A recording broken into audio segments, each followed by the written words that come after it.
Donc le postulat de base, l'hypothèse, c'était de se dire on a donc 3 pouvoirs différents qui édictent chacun des règles différentes aussi, et alors quand tout va bien, elles édictent des règles qui se complètent et pour lesquelles il n'y a pas de difficulté. En revanche, l'amoncellement, la multiplication des règles juridiques implique parfois soit qu'il y ait des imprécisions quand on voit le cumul des règles, soit qu'il y ait des contradictions entre les différentes normes juridiques, et là pour le coup ça pose réellement problème.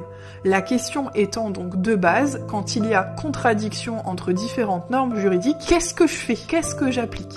Donc c'est à ce moment-là que la théorie que la pyramide de Kelsen intervient. C'est un espèce de mode opératoire qui nous explique comment utiliser et harmoniser les différentes règles juridiques, notamment en cas de conflit. Donc pourquoi on parle de pyramide ? La hiérarchie des normes, comme son nom l'indique, c'est une hiérarchie. Donc c'est-à-dire que elle va s'atteler à donner une valeur juridique aux différentes normes, qui impliquent que les normes de valeur supérieure s'imposent aux normes de valeur inférieure.